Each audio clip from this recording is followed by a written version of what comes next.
The 2009 Toyota Governor's Cup is brought to you by Toyota, Charleston, West Virginia Convention and Visitors Bureau, Holiday Inn Charleston, Sea-Doo, and the Beach Sports Network. This is the penultimate stop on the 2009 IJSBA Pro Jet Ski Tour. When the spray settles on Sunday's racing, we'll know who this year's champions are. There's a very close battle in the Ski GP class between Rick Shurker and Rob Flores. They're in a virtual tie for the title. Jimmy Wilson still has an outside shot at the points championship, and he'll look to play the role of spoiler. So stay with us as our riders take to the water here in Charleston, West Virginia for the Toyota Governor's Cup.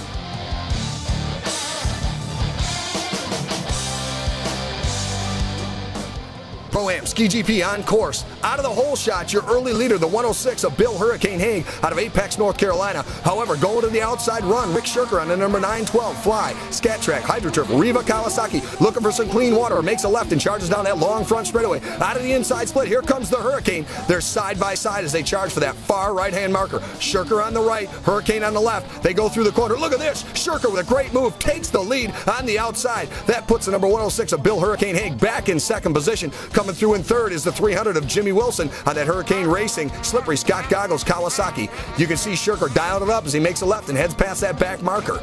Tough sledding for the 88 of Rob Flores. The Las Vegas, Nevada native had a shot at the national title. Unfortunately, a mechanical off the start gate put him several laps down, so he's going to be out of contention here in Charleston, West Virginia.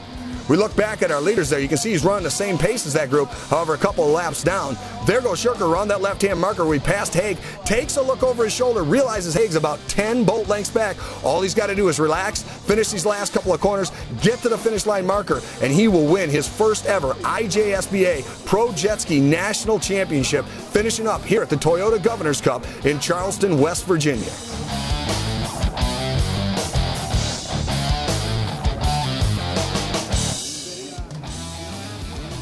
We're in the pits with one of the unfortunate recipients of a bad break today. Rob Flores, the 88 boat. You had a mechanical failure, and it's amazing it was such a small part. Talk about it. Yeah, you know, this racing stuff, big part is mechanical, you know, and big part's luck. Unfortunately, I had two bad parts, you know. A 10-cent fuse cost me quite a few thousands of dollars, you know, but what are you going to do? That's racing. Yeah, you know, it's unfortunate that that part broke for you, and it's one of those things you wouldn't know about. It just happens. You can't replace them before every race. Yeah, the only way a person would know is if they had a crystal ball, you know, and then, you know, hey, what are you going to do? Pro-Am runabout open on course, the number 4 of Erminio Iantosca with the early hole shot and the early lead. The Naples, Florida Mountain Motorsports Jet Pilot Kawasaki off the front and running well. The number 1 of Dustin Farthing, the Port St. Lucie, Florida rider, aboard his TBM Racing Kawasaki Motors Red Line Oils rig. You can see him making short work of the 20 of Guy Greenland there out of Australia aboard his Jet Pilot DVS as he makes a charge toward the front, makes that left-hand turn and charges down that long front straightaway as he heads to that far right marker.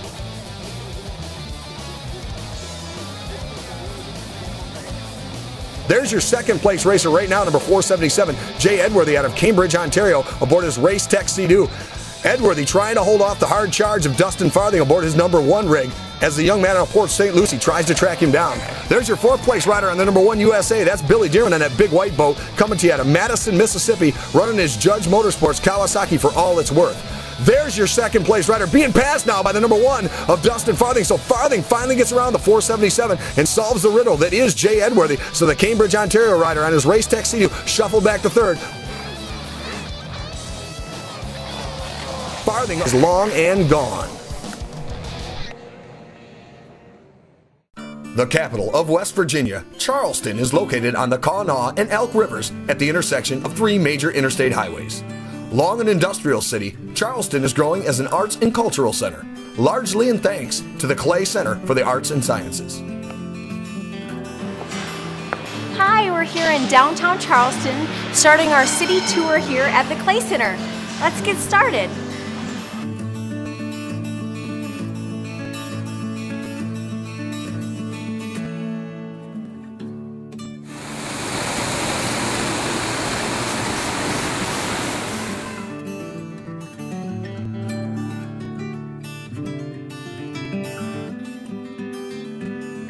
Visitors and residents alike can shop for fresh produce at the Capitol Market. Looks good. or grab a bite to eat at Soho's.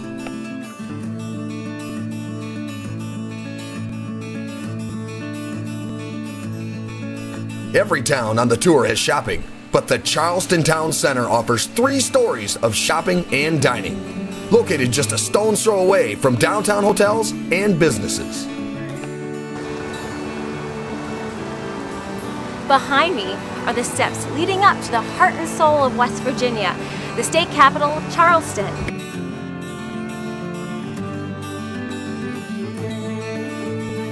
When you visit Charleston, be sure to stay with our hosts at the Holiday Inn Charleston House. At the Charleston House, which is actually one of the oldest hotels in town. It's over 42 years old. It's also the only hotel that has a beautiful view, as you can see, on top of the hotel. The amenities, of course, we have suites here, over 256 rooms, and banquet space to also accommodate over 600 people. Again, this is an anchor in the town, and it surrounds the mountains in West Virginia. The city of Charleston and everybody getting involved in the partnership between the state, we're able to make these and bring these venues to the state of West Virginia. I think it's a wonderful opportunity for us to show off our state, the people in our state, the hospitality, the quality of life, not only to come and visit, but come and live here. And we have a campaign going on, Come Home to West Virginia. Well, when Trey and Phil bring not only themselves back, but they bring their friends with them, it really makes a difference. And now people are saying, hey, pretty good place to be. Welcome to Charleston, home of the state capital of West Virginia. This city is rich in history and culture. Charleston is nestled in the mountains, but yet has all the benefits of a cutting-edge metropolis. Because of this, Charleston, West Virginia is a perfect location for hosting sporting events, conventions, as well as church and corporate retreats. So when you're planning your next event and you need a dynamic city that is as fun as it is beautiful, think Charleston, West Virginia. The 2009 Toyota Governor's Cup is brought to you by Toyota, Charleston, West Virginia Convention and Visitors Bureau, Bud Light Lime and Land Shark Lager, Sea-Doo, and the Beach Sports Network. And so it's the Mississippi squad 1-2 right now with Clayton following in second. And I believe Farthing's going to try to get by Itasca and get back on top of the podium. Boy, I tell you what, Itasca coming out of Florida, really working hard to get there. Look at Farthing cutting through this crowd.